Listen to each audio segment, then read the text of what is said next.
President of the United States, a vice president, set up 30 shell companies. Why? What product did those companies sell? Nothing. Vice President Biden was charged with 2 countries in his portfolio, China and Ukraine. While the vice president, his son, traveled on official business on Air Force Two and received massive monetary contributions afterwards. A congressional hearing unfolds with heightened tension as lawmakers grapple with the consequences of subpoena compliance and the legitimacy of investigative committees. Amidst this charged atmosphere, the debate zeroes in on the contrasting responses to subpoenas from the January 6th committee, questioning the impartial application of legal standards. The narrative intensifies as members of Congress debate the compliance of their peers and the accountability of public figures like Hunter Biden. Within these walls, the hearing represents not just a legal discourse, but a broader examination of congressional authority, political accountability, and the rule of law in contemporary America. Their whole argument seems to be that Republicans were entitled to blow off subpoenas of the United States Congress that came from the January 6th committee because they didn't like the committee, they didn't think it was legitimate, they thought it was not validly authorized. The courts roundly and uniformly rejected those arguments. So now they purport to render the law for themselves.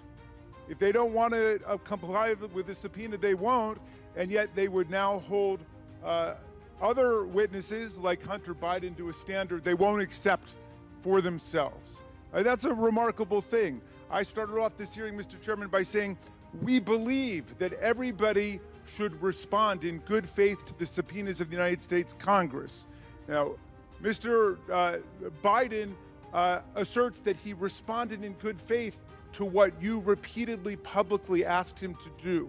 And he's at least got an arguable, colorable claim that that's true. All the case law I've been able to read, Mr. Chairman, suggests that the committee is supposed to engage in good faith negotiation with witnesses, which is precisely what the January 6th committee did. The dates don't always work out, the times don't always work out.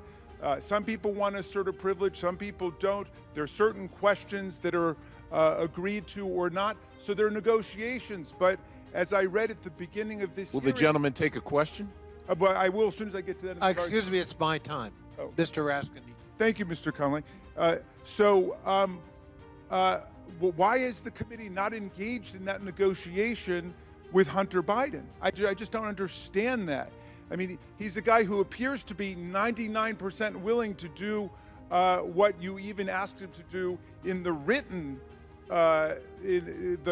subpoena, but he's given 100% good faith compliance with what you repeatedly publicly challenged him to do. So I don't understand why you won't meet with them and work it out, which is what every court in the land has said. The courts don't want to be involved in all this stuff, especially when you've got a guy like him who's overwhelmingly complying with what you're asking for. The Department of Justice, the United States Attorney, and the U.S. Capitol Police Inspector General all rejected the idea that there was any Point murder. of order, Mr. Chairman. Or inquiry.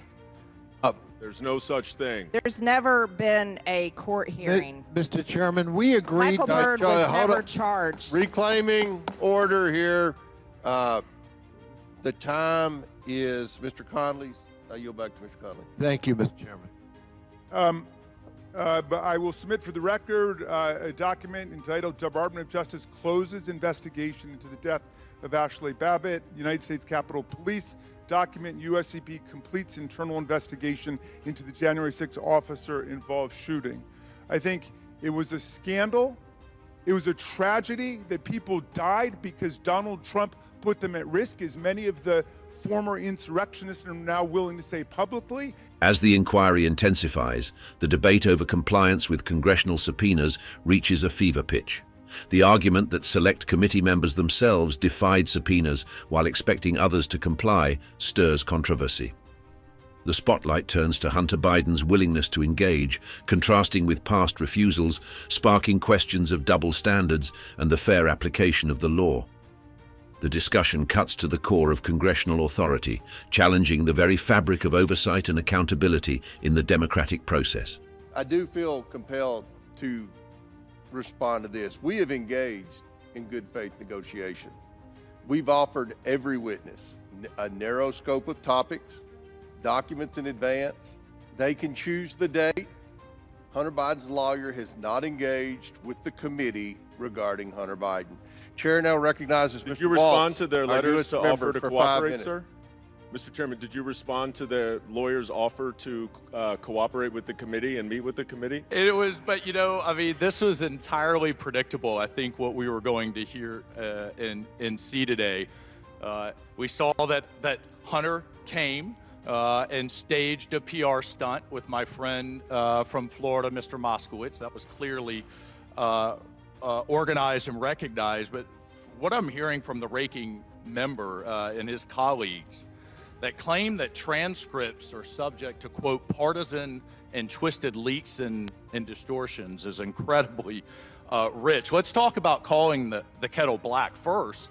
The country suffered through an entire impeachment proceeding of a president of the United States because of a false dossier in a SCIF, a compartmented facility where every hearing and every transcript started with, this is an unclassified proceeding, then to have it selectively leaked and lied to the American people, to the great damage to this nation, but then bring it to this committee. Because I'm new, I watched yesterday as committee Democrats continued to spin false narratives, several of which went out just yesterday as interviews were ongoing with Hunter Biden's art dealer, which is rich in and of itself, that Congressman Golden on the other side of the aisle went to the press during the interviews and spun a narrative while it was going on, but he conveniently omitted that 70% of the art buyers were Biden donors. So we can go down the line and talk That's about false, spin. sir. That's not the facts. But the other thing that we're hearing today, well, member so-and-so, Congressman so-and-so, Congressman Jordan, they didn't comply with their subpoenas. But let's have a quick lesson on the Constitution. Article 1, Section 6 of the Constitution, the Speech and Debate Clause, essentially protects all of us from abiding by each other's subpoenas. Otherwise, this body would do nothing but subpoena each other. So I would encourage my colleagues to look up Article 1, Section 6 and look at the case law of the Speech and Debate Clause and why my colleagues rightfully did not abide by that subpoenas. But let's talk about precedent for a moment of a president's son abiding by lawful subpoenas of the Congress. Somehow Hunter Biden, because he's a Biden, should be held to a different standard. At the end of the day, we had a government official and the president of the United States, a vice president, set up 30 shell companies. Why? What product did those companies sell? Nothing.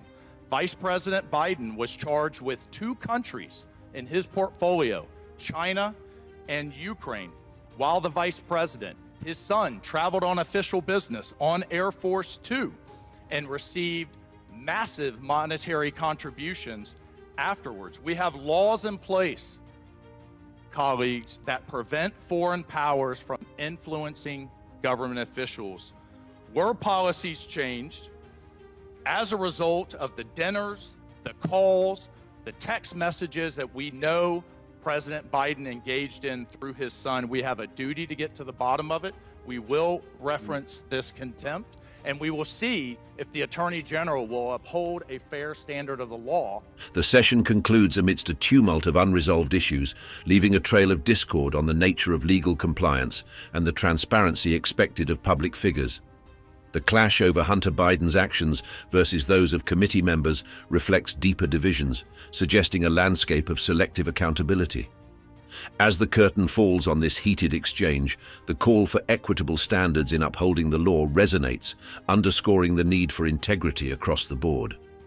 This pivotal moment in Congress serves not just as a close to debate, but as a stark reminder of the persistent work needed to fortify the pillars of our democracy, ensuring that justice and duty are not just expected, but fulfilled by all.